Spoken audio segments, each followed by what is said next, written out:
We're going live here.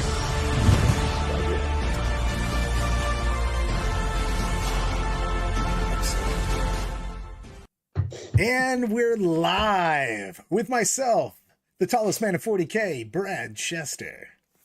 Brian Horton, the judge of judges, I keep getting told. Hello, I'm Thomas Ogden. Nice to join you guys. Also, can we take Alf off of Steven because he actually has a camera? Nope. No, it's too late. He said it's veto until next Fine. week. Oh, he does it? Where is it? He had a camera. Yes, he did. I put it off when you were putting me as Alf. I think I enjoy the elf. All right, well, let's put Steven on there. Steven, put your camera back up. Fine, if he's going to be like that, then I'll put him on. But we should actually ask people what they would like to see. Do we want to see Crawley or do we want to see Alf? No, it's too late. He said it's veto. No, I want to see Crawley. Feels weird. Fine. Put your picture up. We'll look at your dumb face instead of Alf. It's up whenever you're ready. It's up. We're ready. I mean, I'm disappointed. I think the people are going to be disappointed too. I think Alf. I actually like everybody goes immediately to the "Where's the cow? This is unacceptable." I'll try to get one of those VTuber things set up, and I'll be a VTuber of a cow for all of these. Listen, the cow is in there with us in spirit always. Always in spirit. I need somebody send me the best picture that they have of the cow in the chat, by the way, in the DOG chat, because I need a new pic of the cow. I want a larger high res pic if we have one. Yo, hopefully they still have it at the bunkhouse in Tennessee because taking that picture home this year. I was just about to say, there's no chance that thing just doesn't get. Look at, we're taking the pic. You're just gonna have to bill us for it. I cannot like the stream if there is no cow. We're gonna have to use some funds in the war chest to get them to get us a high quality copy of it made. Well. We've got things to talk about tonight. We're going to talk about Marines. We're talking about LVO lists, no matter what Tom says. he was like, no, that's not happening at all. Like, yes. I was just messing with you. Yes, indeed we are. We have 995 registered people for LVO this week. Big tournament. Only 62 Tau this year, though. One of them is this guy. Rookie numbers. I played Tau over the weekend in a RTT, well run by Captain S. Stephen put that on, did a good job, and had a good time.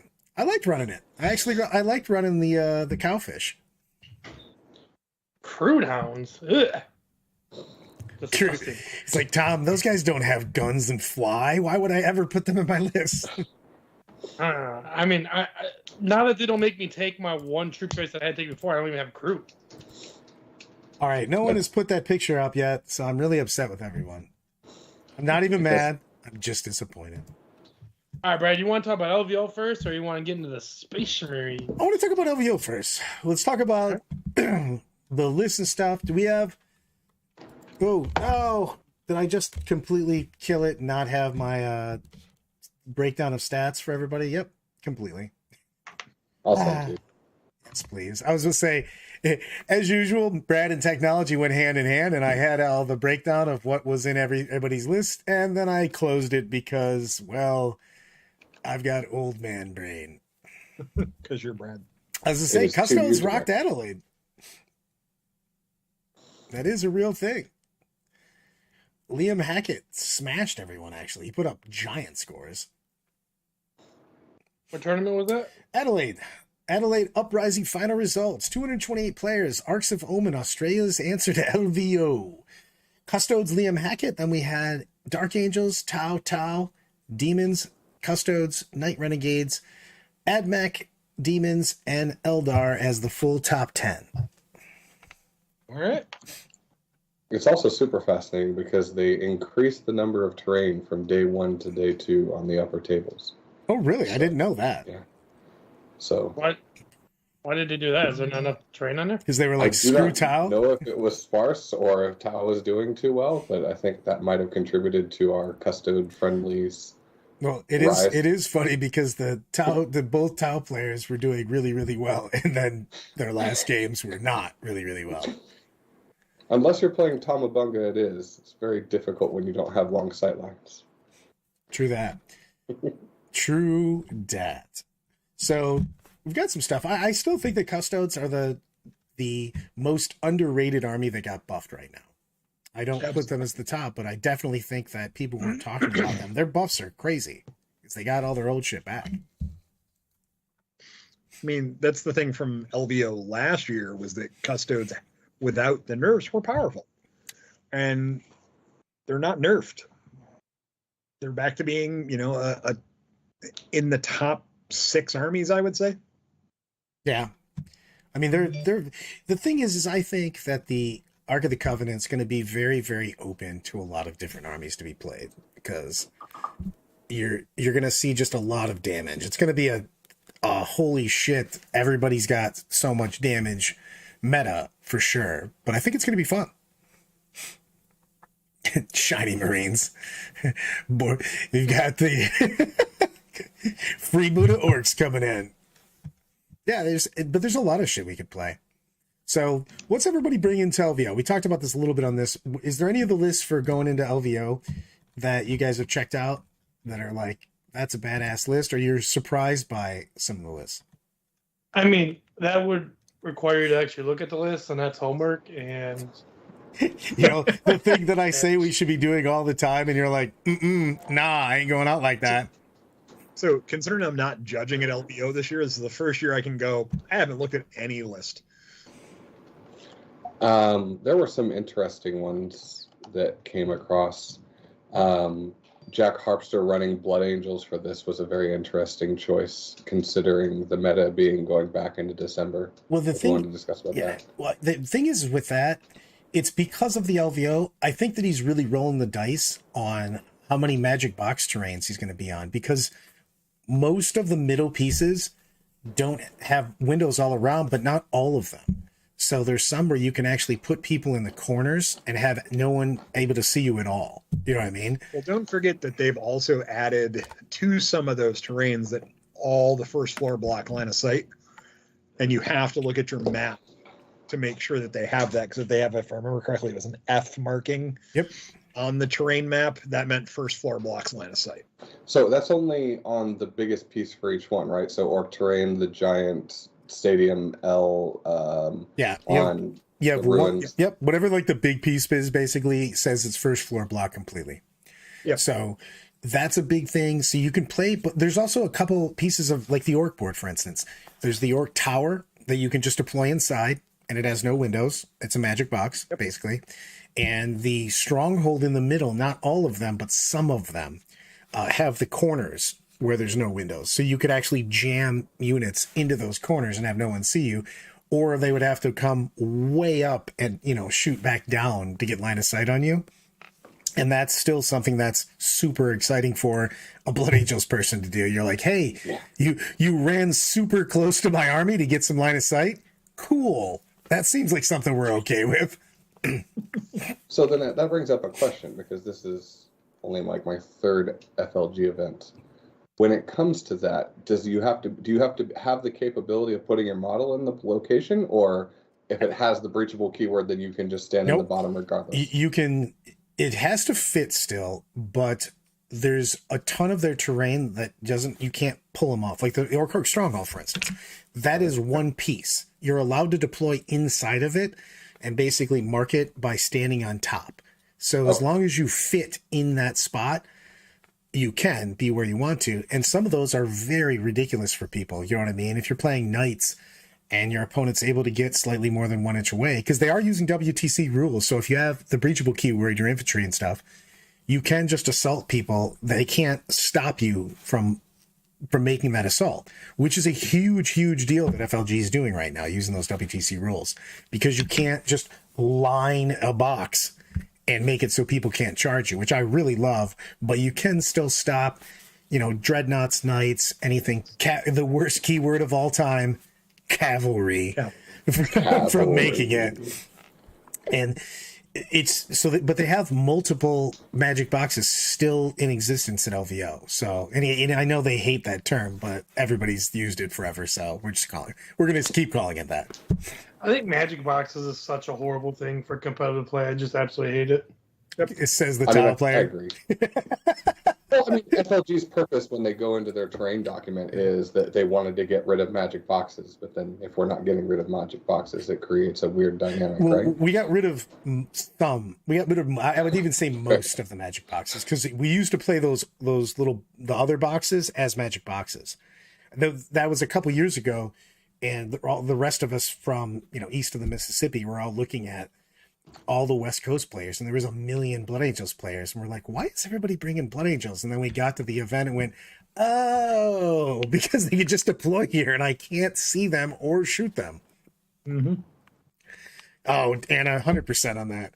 I love the cavalry guy who can breach on top of a beast that can breach. Together cannot breach. So it's so true. So I've got a question for you related to a list that actually plays well into the cavalry statement. How do you think orcs are going to do with that charge capability now that they have the ability to get in where they normally wouldn't have been able to? Well, the thing is that the cavalry still can't make it. So if you're 1.1 inches away, a cavalry model still can't make the charge. It has to be someone that has breachable. You still have to have breachable keyword. If you could use that, excuse me, on things that didn't have breach, it would be crazy because you could just go nuts. But the big thing is that you just can't box out people for no reason. When you're like, hey, I can go through this wall. You're like, yeah, but my guy's like kind of close to it. So he's not letting you come all the way in the house. You're like, I move through walls by literally blowing holes in them as we go. I think I can make this, man. So I find it funny, like a regular Marine can just like punch through a wall because it's like it just goes through it. But like a Space Wolf with a huge weapon on top of a like cybernetic Thunderwolf mount can't. It's like, oh no, that wood and that those frames that definitely stop that creature there. A list that I'm super excited to see on the board, and I think it's going to work a lot better moving forward. Gene Stealer Cult, Tyler Bortel's list, I like a lot. Just a ton of guys, and you can make that list a million times better. Nick Rowe's making his comeback. We've been looking at some lists with the new Ark of the Covenant. You can bring just 11 troops and shit like that. So it's pretty awesome. Yeah, I've been enjoying some of his recaps and stuff in the chat. So, well, we're gonna go. Let's recap things. Like Corey, I staple tiny monkeys to dogs and dress them like little cowboys, and they get around my house okay. That is definitely why the cavalry keyword should work as breachable. I mean, that's logic right there, guys. That's just logic. That's science. Now, Connor, I don't think the GSC are going to be souping in Russes. I think that they have enough guys to play the missions so well, and I think that people, especially in the new meta, I think that people are going to be so gearing up for big stuff that a lot of these armies that just have mass bodies are going to do really well. So, and I'm so excited. Speaking of Space Wolves up here, Paul, I can't wait to play the new stuff. I'm excited to go out and hang with everybody, like I said, but like, man, new stuff. Marines. Before we start talking about that, let's get your LVO out of your system, because we have a lot of people want us to get into Space Marines. We have a lot of people on Discord blowing up that they're excited for the chat tonight about Space Marines. But thinking about LVO, Brad, is there any, I haven't looked at any of them, but, and we'll go around the horn, but we'll start with you, Brad. Is there any lists out there that you think caught anyone off guard, or anything you're surprised on, or you're excited to see at the I wasn't super surprised. I'm concerned. I think that the last ride of the Flamers with Thousand Suns, I think that list is just, when you start looking at it, power-wise and mission-wise, that is, with still having armor and contempt, that thing is just really difficult to deal with. I should stay quiet then, right? Absolutely. You should go hide in the corner where you belong. Bring Bad. in that list. Are you bringing flamers, Steven? Yes. So our good friend Sean Rice convinced me at the last minute to audible from Votan to T-Sun's Flamers. And I mean, Good choice. It's the strongest, in my opinion. I went to an RTT, and I had one really good player that plays Grey Knights that doesn't want me to mention their name. We had a really good game until turn 3 when the Flamers came down. I don't see what the issue is with flamers. People struggle. You just shoot them with a lot of burst cannons, and they just kind of. It just sounds like, look, man, you just roll only 5s. He's like, I also explode Kayan on turn 1 somehow. He's like, I have a different Kayan chart than you guys do. I get exploding 6s on turn 1, and then it goes down from there. So at turn 6, I got exploding 2s. Yeah. So, Turn 6, I think there's auto hits and explode. yeah, everything's a flamer. It's just a roll to wound at that point in time. So, But it just, like, it's a very enjoyable feeling when someone's playing flamers and you look at them like, by the way, go ahead and make me 32 saves. But you only had 30 shots. Yeah, I know. Just go ahead and make me 32 saves. what do you guys think about the fact that we didn't see as many? There's a decent amount of Tyranids, but I thought we'd see a lot more Tyranids making their last run than we actually have. I think that they're scared, not scared. They have a lot of concerns about how Votan just literally auto demolished that matchup, and Votan can be somewhat common. And we actually saw like a lot of the Tyranids I saw were actually Behemoth. So running big guys and stuff like that, going for OBSEC. So I was surprised at some of the choices that we saw, just the in faction choices. So I was looking through it, and I'm looking at a lot of these. And you know what's funny is, I guess it's just because they're fairly popular, but man, it feels like there's so many more knights out there than there used to be. Knights are everywhere. It's an easy army to pack for a cross-country trip. That was absolutely. Yeah, I can give you that. It was that. I actually think that's the same thing with custodes and knights at that point in time. You know what I mean? Lower model count armies, big. But I also think knights are one of my things that, while you're supposed to win against them in certain matchups, man, it is terrifying to play knights, because sometimes they spike invulns and they have high toughness, and all of a sudden you go, oh, you're still there, huh? Well, bummer. This is going to be awkward. I'm real sorry for shooting at you a minute ago. Can we talk this out? So what do you think the Tyranid list is that you're worried about the most out of the Tyranid meta currently? Of what I'm playing, the Tyranid list that I'm worried about and not worried about at the same time, and I'll say this and I'll just get dumpstered by like 5 Tyranid players in a row. Screw you, Brad. You shouldn't have talked shit. But any of the other Tyranid lists that aren't Kraken, I don't know if they get across the board fast enough at me while I'm playing the Tau right now. Because with other lists, yes, a lot of the other Tyranid, like Behemoth and stuff like that, Munger, whatever, with other lists I could be playing, feel about the same or even better.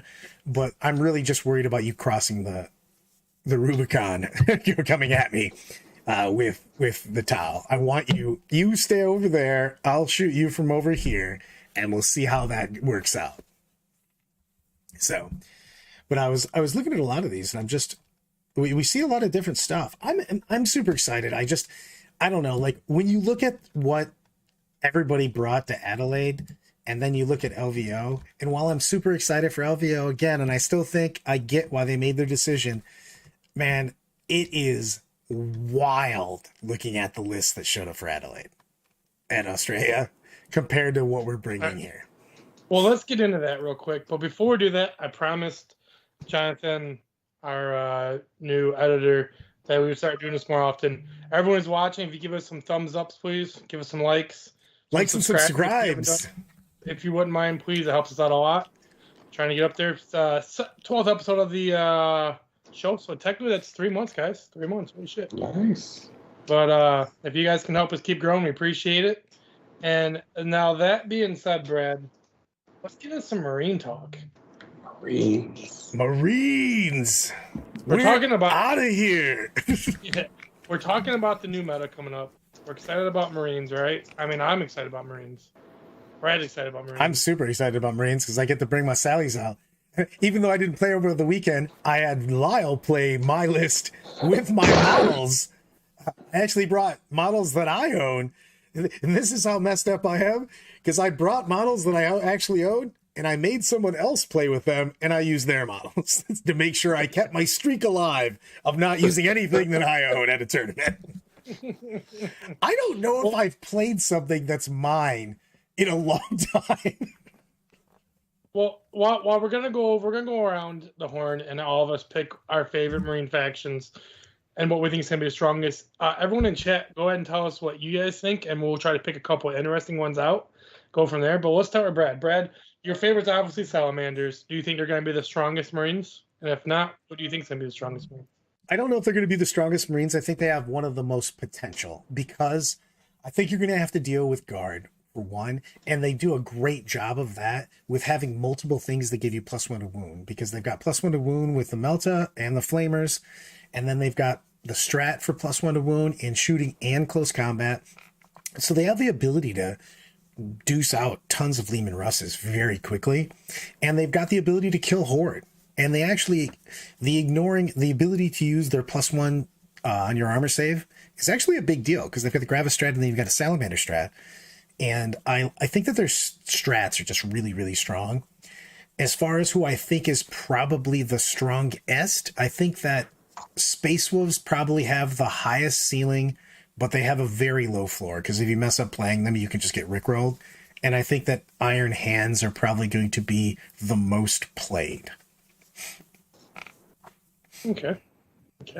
Brian, why don't you give us your intake on that? So I think I agree with Brad that Iron Hands are going to be the most played, because they're going to be the most forgiving of everything. I think Salamanders are probably going to see the second most play because of all the reasons that Brad said, but I think White Scars are going to surprise a lot of people. I think just the fact that they can use the bikes and the outriders and a few of the faster moving units better than other armies is going to set them up for a little more success. Okay. And going to Mr. Crowley himself, what do you feel? What is your favorite Marine faction, if you have one? I don't think I've ever seen you play Marines before. And then what do you think is going to be the strongest? So I have played Iron Hands traditionally, and I am playing Iron Hands. I do think they are the strongest.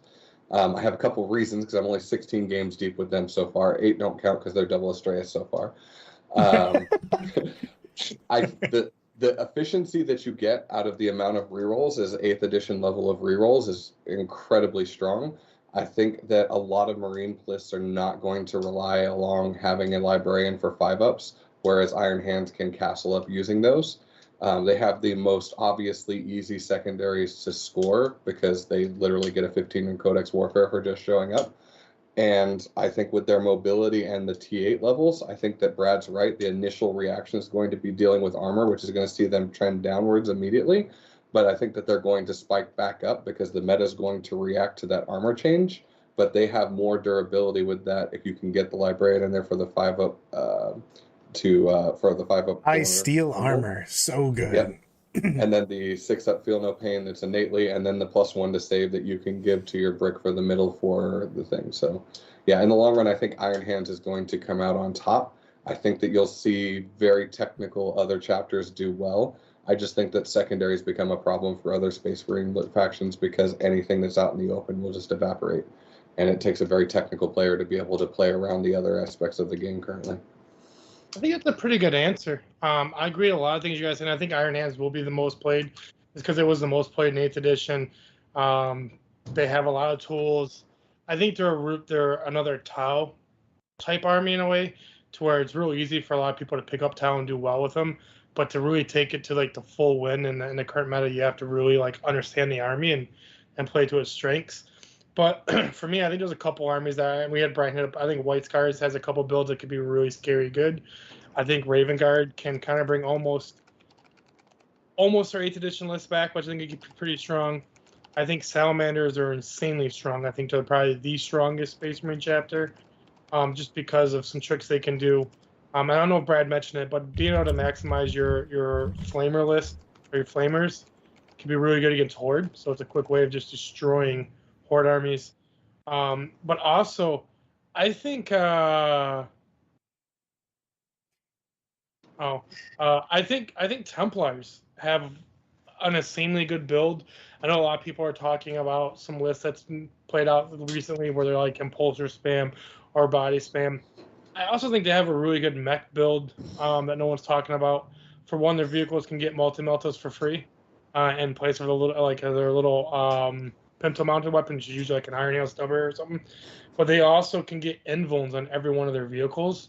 So it really trades really well into the mirror game because it will take significantly more shooting, almost a third more shooting compared to other armies. So you're able to blink first, maybe sacrifice one or two things, and it's really counter hit them hard because they don't have the ability to trade like you do. I don't know. There's a list I was building. It's like it was like 4 or 5 gladiators, a Terminator brick, some characters, apothecary, and a couple other things, and basically just ran Terminators up the middle of the board with Feel No Pain, and I didn't even worry about hiding the gladiators because you can shoot the Terminators. If not, I'm gonna devout push, and with rerolling advances and charges and devout push, I'm gonna get quickly into your backfield. Or you're gonna shoot the gladiators. Either way, I didn't care. So I think Black Templars has a really good chance as well. Well, you can do the body list or the vehicle spam. But the more and more I look at it, the more and more I think we're going to be in the Marine meta, which I'm excited for. So what units do you guys think are the ones that we have not seen on the table at all this edition that you are going to see outside of the Gladiator tank, which already kind of got mentioned? What other unit do you think you're going to see from Marines that you haven't seen before? Crawley, go ahead. I honestly think we're going back to the beginning of 9th edition, and you're going to see Terminators and bikes with multi-meltas. And that's going to be the baseline for a lot of lists. I don't think those are necessarily the correct answers, but I think those are comfort picks for Marine players. I do think that you will see a move back to like the Apothecary grouping.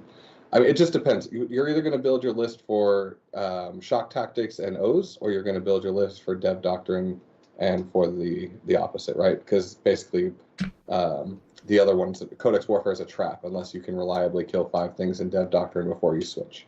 And every turn that you stay in Dev Doctrine equivalently forward after that is going to push you back out of Assault Doctrine for longer. Because the way it's worded, you can't just put something in Assault Doctrine and get kills and it counting. I wanna mention one thing that I just saw in the chat, and I agree with. I think you're going to see Black Knights on a table. They're like, 30 points now? Well, we didn't talk about them either. I think Dark Angels is hovering around those armies that are like going to be good, but I don't exactly know where they're going to go, to be honest with you. Yep. I mean, so Brad, what unit do you think you're going to see, though, that you haven't seen before? Speeders. Tons of speeders. I think you're going to see the Primaris speeders, but I think you're going to see a lot of the cheap speeders. I mean, our Tornado speeder has a multi-melta and an assault cannon for 70 points, man. I mean, that's just good. So yeah, I think you're going to see a lot of fast mobile speeders show up where you didn't see a ton of them before. You maybe saw them in Ravenwing builds, but I think that there's a lot of adding them on now because you can just go, hey, I take 6 fast now, and that's just my compulsories from the Ark of the Covenant build. You know what I mean? So you have more options to put different style armies in there, especially because, again, you don't need a lot of builds I make right now don't need the full, I used to get a battalion so I could get my 6 elites, but now that character elites are a separate slot, you know what I mean? A lot of times I'm cool with my 3 elites, a bunch of fast, and a couple character elites.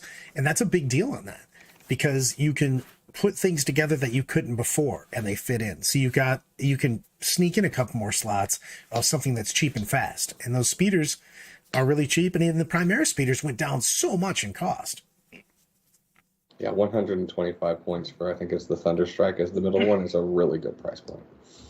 Yeah, that is true. Lyle took the Slappy Boy, the chapter champion, and was rocking. That dude's cheap as shit too. He's 60 points or whatever.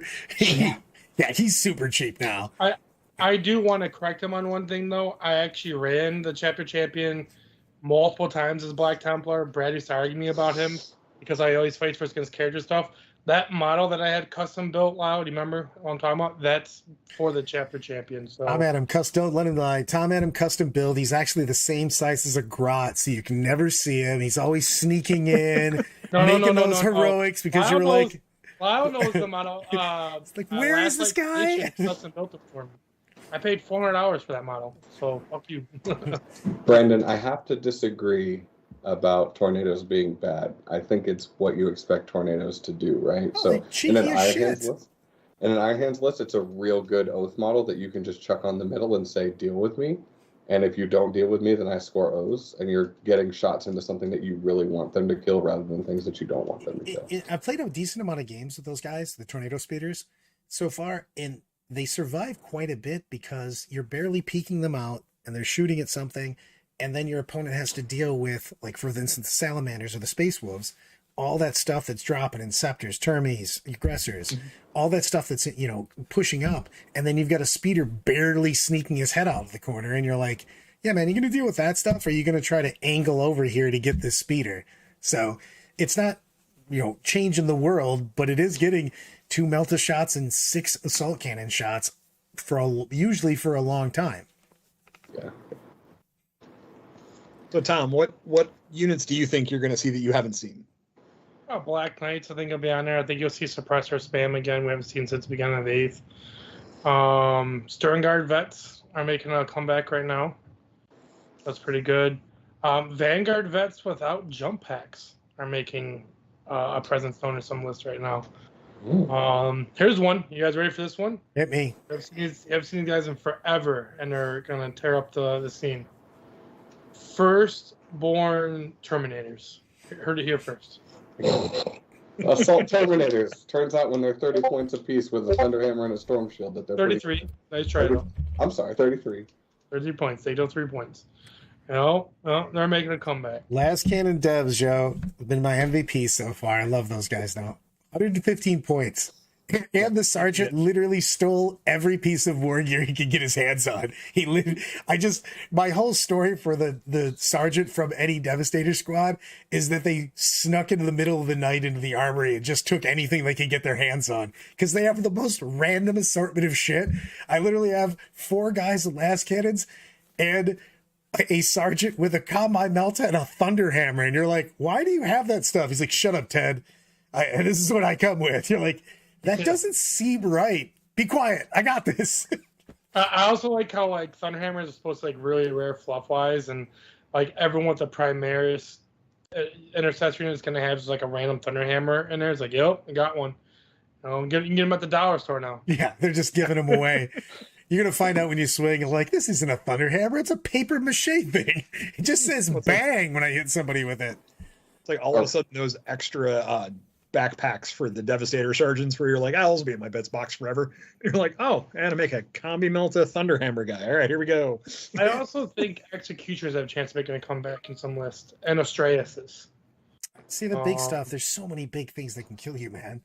Yeah. If the problem is the guard are so powerful that it's hard to go, I'm going to bring this big tank, and then Lehman Russes just go, one Astraeus dead. What? It's just hear me out, okay? Kill an Astraeus that easy, Right. though.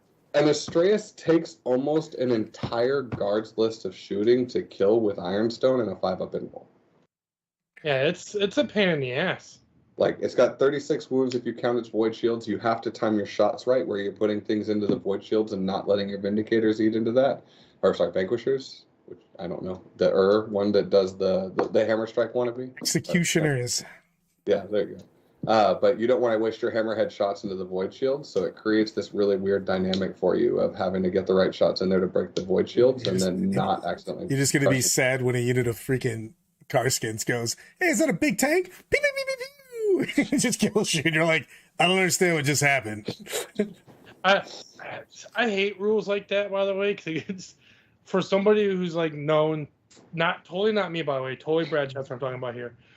Somebody is known to play drunk, and then you have to remember this one rule is like they can always just like turn the damage into 0, and you don't like think about it. And you're like, yeah, I'm gonna hit you with long strike because Brad's always ran long strike for as long as I've known him. And you're like, yeah, I'm gonna make that damage 0. I'm like, damn. Oh, well, that seems worse. So Yeah. no, but there's Like, a lot. damage. You You're know, like, this sucks. one of the things we didn't really bring up white scars as far as things. Those guys still have advance in charge, man, and +1 damage going in later in the game. I think the longer the game goes, the more white scars mojo goes up, because they really have to wait until you're in Assault Doctrine to shine for their.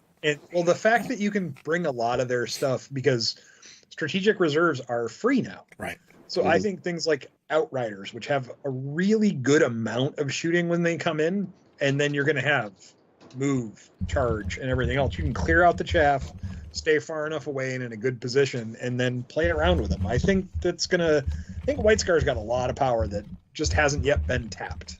Yeah. Also, like a lot of people are already talking about, but things like Blade Guard vets also got buffed in a way. Yeah, I think like one reason they got hurt and you didn't see a lot of them was because Armor of Contempt made them like not as it made them kind of redundant with that Storm Shield.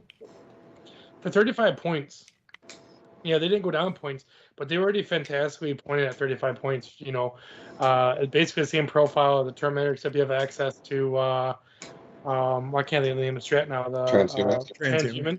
And you have 6-inch move instead of 5-inch move, and damage 2 power swords, which are pretty legit. Like I could easily see a build that's running like a plume build with like 18 Blade Guard veterans, and that's like a third of your points. So You can just haul ass over there. You know, we'll go to this chat on this. Is there any fortifications? Like all the fortifications went down. I have not, to be perfectly honest. To be fair, I haven't looked at the fortifications super hardcore with them yet. But is there any one that you're thinking about taking? Because everything did go down considerably on things. I swear, if someone says the Hammerfall Bunker, I'm going to. Hammerfall Bunker. I did have someone ask me to borrow some. So.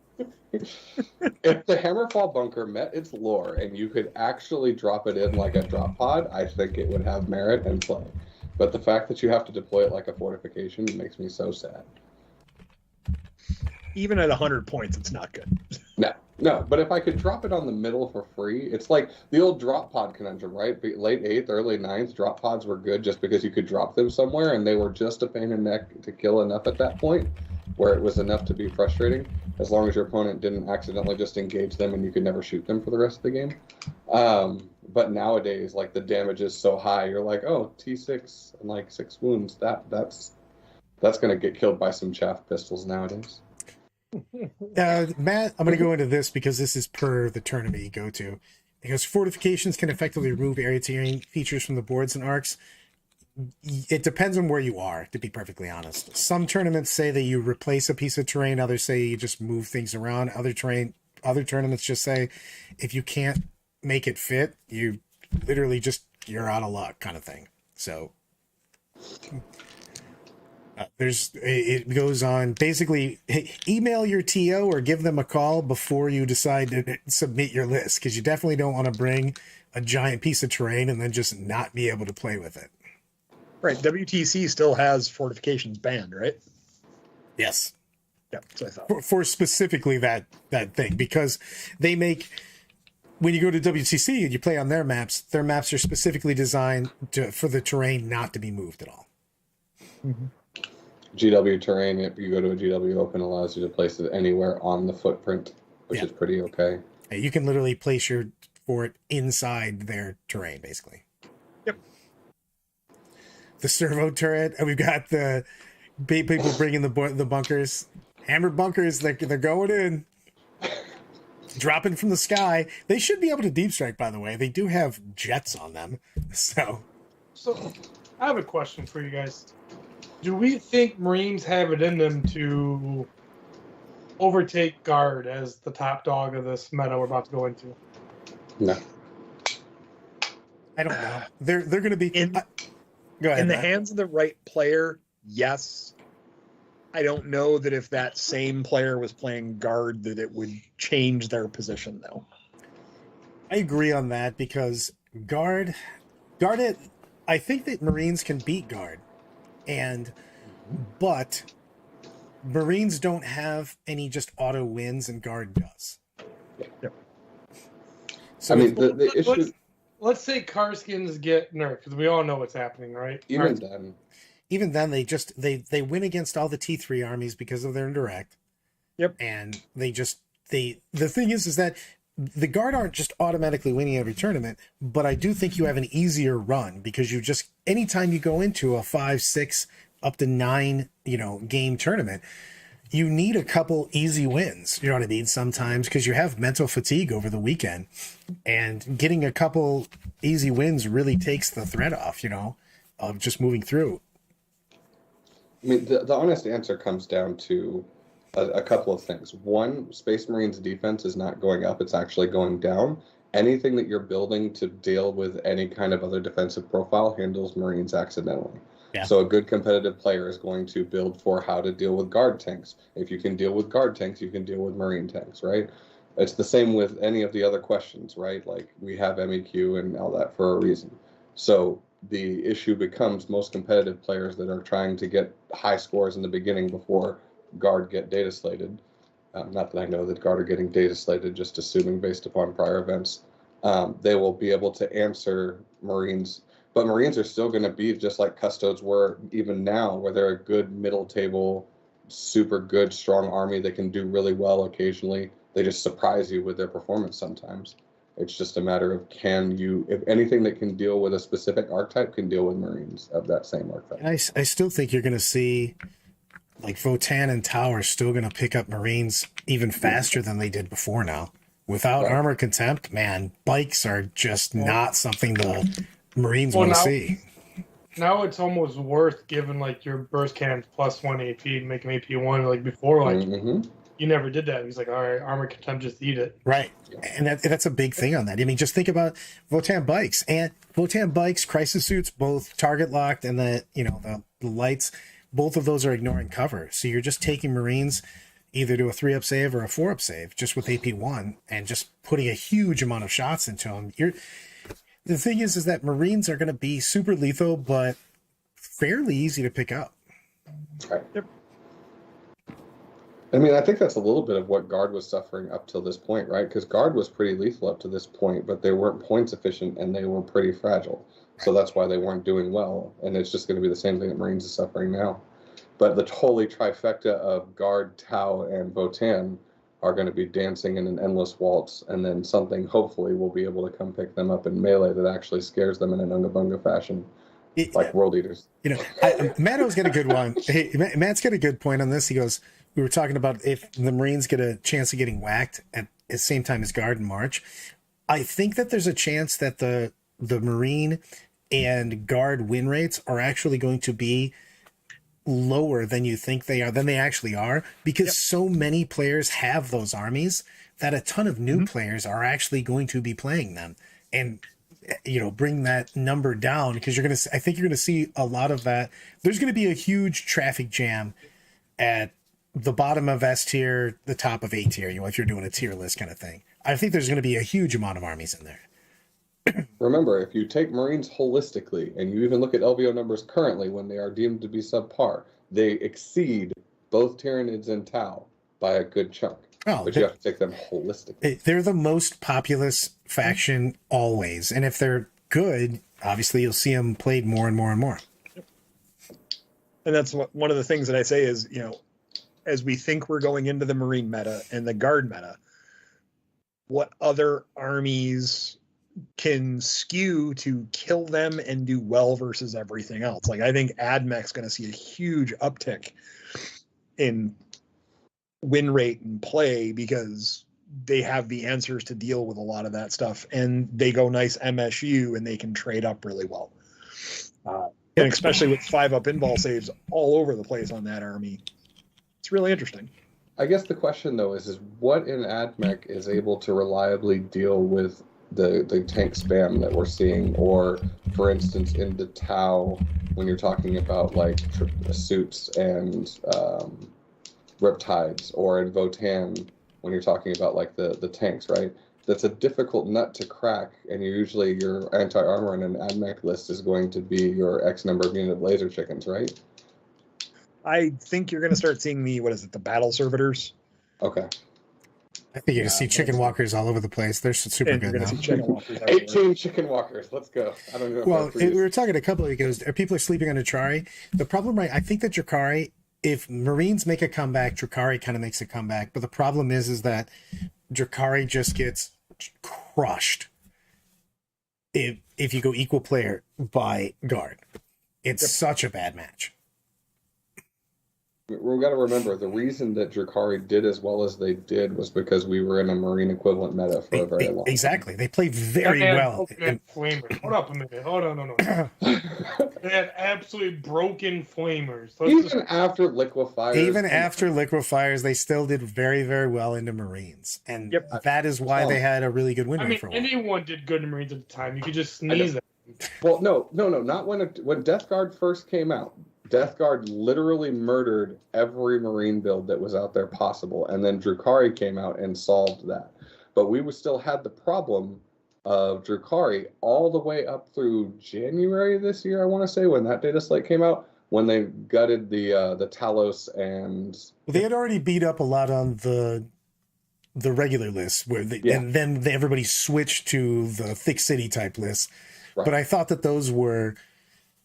they did a different, because they nerfed all the rest of the stuff and they buffed all the Coven stuff, and then that army was very, very easy to play because you just kind of pushed it forward. So Mid-January's data slate is what made it to the point where instead of getting -1 damage all the time, they got the ramshackle treatment, which killed all of the, and no core. Yeah, they got no core in that, and then Cold of Strife being gone is huge for sure, Corey. That was just a big deal because you lose that entire suite of strats. I think like the strat, I just don't even. I'm trying to think of something that I use all the time in Dark Eldar that wasn't a Cold of Strife strat. Like those are all Cold of Strife strats. Yep.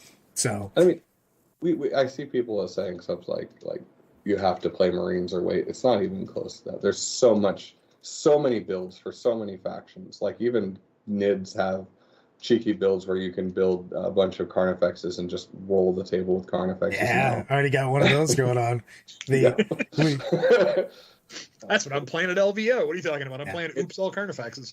The meta is in a fantastic spot. We just need some time for it to settle and see. And it's going to be dependent on World Eaters, I feel like, to see if we can get some balance into the ranged force, or if we just go back to everything blocks line of sight first. Yeah. Well, the thing is with the meta itself, I like it a lot. The only thing is Guard makes the meta weird. If you're trying to, the meta's great if you're okay with, if you're not trying to be the undefeated guy, because I think you're going to have certain armies are just locked out by Guard right now. The T3 armies are just really hard, but everything else plays into each other very, very well. I think we're in that same problem that we had with Drakari and with Drakari, Tau, and Nids, in that we're going to have one dominant faction, but then the rest of the meta behind it's going to be in a pretty okay spot. Yeah, because everybody can just kill Nids. I agree. Your sisters can like just pick up Marines. Everybody, if you've got a well-balanced army, and you got to look at it again. Do you have enough damage to kill stuff? Do you have enough stuff to score? And do you have the movement to get to the objectives? Then you're going to do very well into so many things right now. But Guard is the problem because they do everything. They effectively play Horde, big tanks, and indirect. You know what I mean? And they can put out a huge amount of mortals. I think once the data slate hits again and they point adjust what I assume is going to be the Lehman Russ FAQ, the Carcassonne or whatever the hell they're called, the new stormtroopers, and get that fixed, Guard will be fine. Yeah, it's just they should literally have. And I want to get into this, but they should have some sort of O1 for indirect artilleries. It's just anytime you make our indirect too good every single time, it's sucked to play against. Hive Guard when they were crazy, air bursting Tau. Just anytime you have full rerolls and indirect, it just put a pencil in my eye. It just sucks. You know, there is an interesting aspect. I know we're talking about Marines, but I think one of the factions that's in the best spot to be able to actually deal with Guard currently is actually Custodes. And because Aluris or any kind of Terminator that has in Rendax with the auto wounding and the +1 to wound and then using Slayer of Nightmares if you can get your groups up big enough and get into combat, you just destroy guard tanks wholesale. The problem is the getting there part. Yeah, I was saying the getting there part.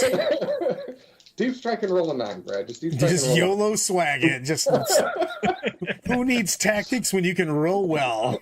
Just let's do this. Put them in Dread Host, or do it in Dread Host so you get a +1. So There you go.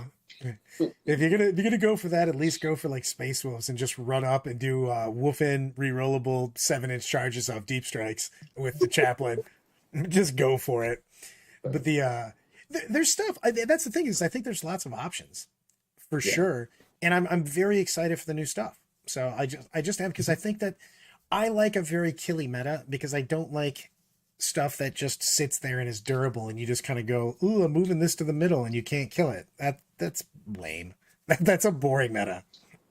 You mean like Terminators with a 2-up save? Yeah, and just any of those. When we first had war, like the Tyranid Warriors come out and they were -1 to hit, only wounded on 4s. Then you had a 4-up involved. You know what I mean? It was just you didn't have to have great strategy. I like a meta where, oops, you made a movement error, that thing is dead, you know. And it also makes you make decisions, though, because you and I are playing, both of us have to go, okay, I want to kill this with this unit, but I know that if I do that, I then get killed in return. So you have to start making decisions all the time, and your tactics come into play, as opposed to just going, I'm rolling all my dice with indirect and I've got an unkillable unit.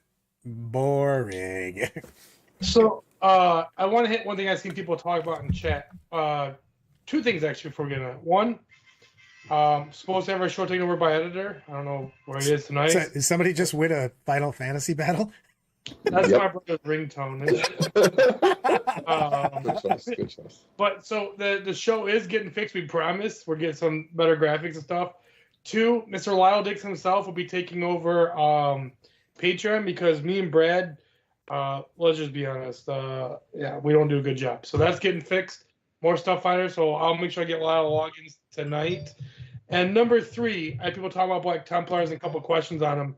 One thing people don't realize that I'm planning on doing, because that's why I'm taking one big brick of Terminators. Some games, I won't start them on the board. I'll put them in reserve, the Deep Strike turn 2. You fly up the Chaplain on bike, and you pop the strat to allow them to do the automatic. +2 to charge. Yep. And then you're getting a 7-inch charge on a Deep Strike with rerolls. So, seems pretty fun to me. Seems solid. Andy, I've played so much Final Fantasy. Come on now. You were 0 when I was playing Final Fantasy games. Yeah, Quinn, I agree with you. I'm glad to see have someone take over Patreon. We filming a bunch of stuff for it. We got a lot of content coming out. We're collaborating with a lot of people. Me and Brad are horrible at putting it on there. Has anyone leaked all the videos where we looked at each other and we're out to eat? This is Saturday. And we just kind of looked over at Lyle and went, hey, man, can you upload like 40 videos to Patreon real quick? Or you have somebody like me who like does like a live Tau masterclass, and I go to upload the video. I'm like, yeah, that's right. Fuck you, Brad. I'm going to upload my video. And I go to play it real quick, and my OBS captured everyone's mic but mine. So, like, I did 9% talking, just quiet in the video. So, by the way, for all those that attended it and had more questions, and those who weren't able to make it and get to watch the video, I will be doing another masterclass for free. As soon as we come back from LVO, I'm doing a class on making a list, the basics of, because I think that you basically got to have some check marks when you make a list. So I want to go over that too. Yeah, we're expanding extremely fast in the show. That's great and bad at the same time. Me and Brad's obviously not doing a good enough job of uploading everything. We're falling behind. What?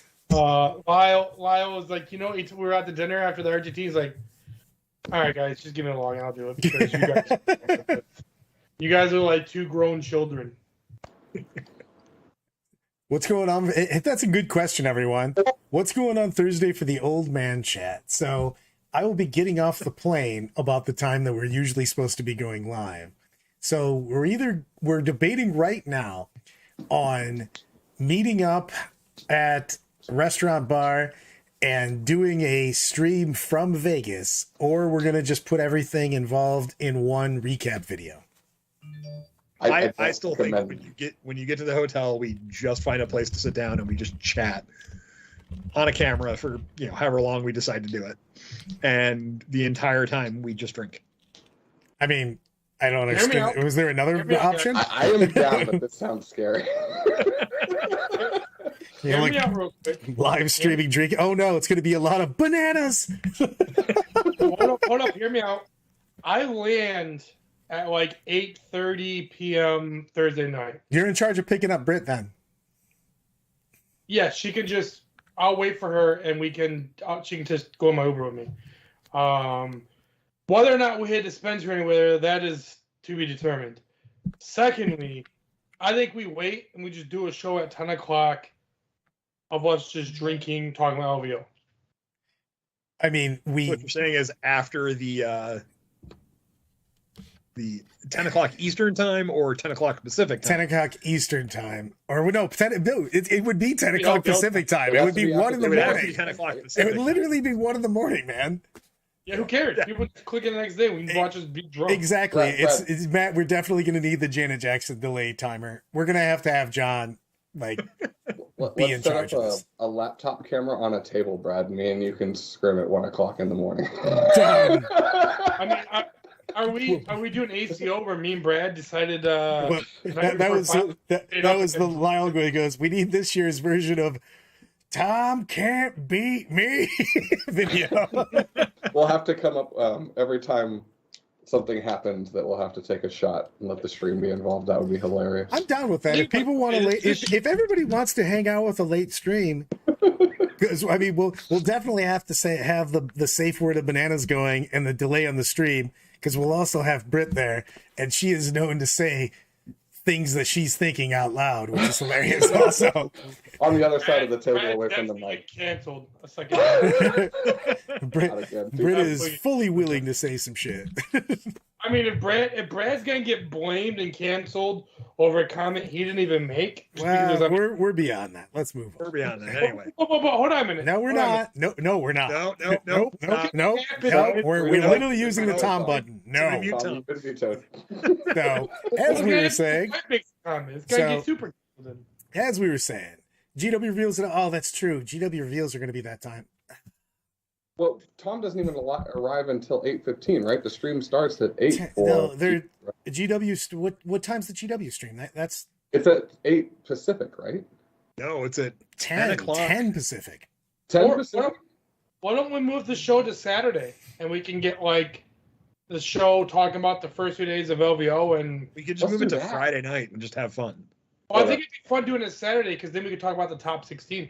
Well, we can't do it Saturday because Saturday they might have a shadow round. There's going to be a crap ton of us are going to be in shadow round probably. Oh, I don't do shadow round. If I don't make it without shadow round, I just drop. I'm willing. How much you want to bet that you do that this year, Tom? I bet you drink a choice that you don't drop if you make shadow round this year. At that point, I've already secured top tile. I don't. Man, we're just we're gonna try to we're trying to push Tom into the shadow round now. I don't know how we're doing it. I'm gonna steal his score sheet and make sure that he just has just enough points to have to go into the shadow round. He was like, I got best Tao. I don't need none of this. Go ahead, Ganyo. You can go to the shadow round. I mean, like, KR, you think it's 8 p.m. Pacific? For me to win ITC, thank you. Like Vic would have to drop, he'd be like bottom. He cannot be in the top 50 mathematically. He'd have to Lennon like Lennon did last year and lose around. Yeah. He'd have to get smashed the first 6 games. Like, yeah, I don't care anymore. Like, if that happens, if Vic doesn't make it past the top 50, you bet you I don't. If I'm in general, I don't play. If Vic's like top 50, fuck, I don't even care at that point. We're going to give Brandon the keys for Thursday. You know, we might, Brandon. It might be the replacement.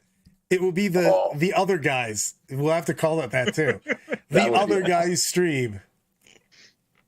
Okay. Shadow round. So the top 16 is the top 16 or top 8 at LVO? It's top 16 at LVO. No, top 16. It's not. It's top 8. It's top 8. It's top 8 plus the shadow round. It's the shadow round on Saturday, and then Sunday is top 8. Yeah. So shadow round is if it's the top 8, then shadow round be. So after the first 6 rounds, players ranked 6 through 12 fight one more round, and all the winners of those make it in the top 8. Yep. So that's what Shadow Round If is. necessary.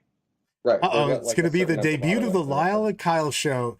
We'll have Lyle, Kyle, Brandon, and Eloise on Thursday. You know what? That's what's happening. And then we'll do some sort of live thing, depending on the state of the nation of DOG on Friday or Saturday.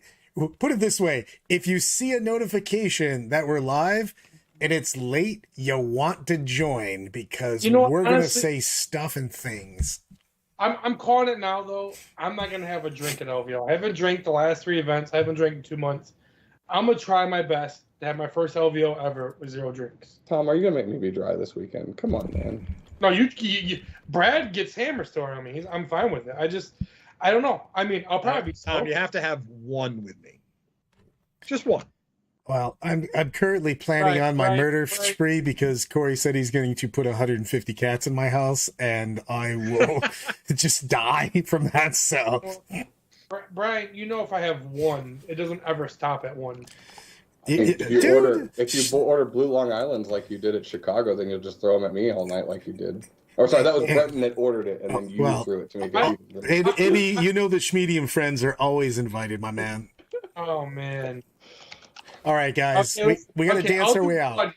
I'll do two drinks. That's it. One with Brian, one with Andy. 2 drink minimum. I feel it. It's like a comedy hour. Yep. All right, everyone. What if I beat you, Tom? Thanks before we go, Crowley, this is gonna be your first event as DOG, right? Officially.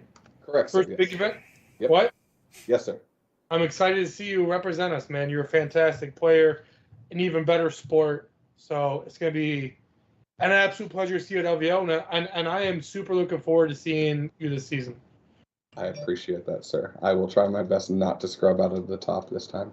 It's not about remember DOG. It's important about sportsmanship over winning. Exactly. Otherwise, we wouldn't have Brad on the fucking. I definitely would. And on that note, we're out. Thanks for hanging out, everybody.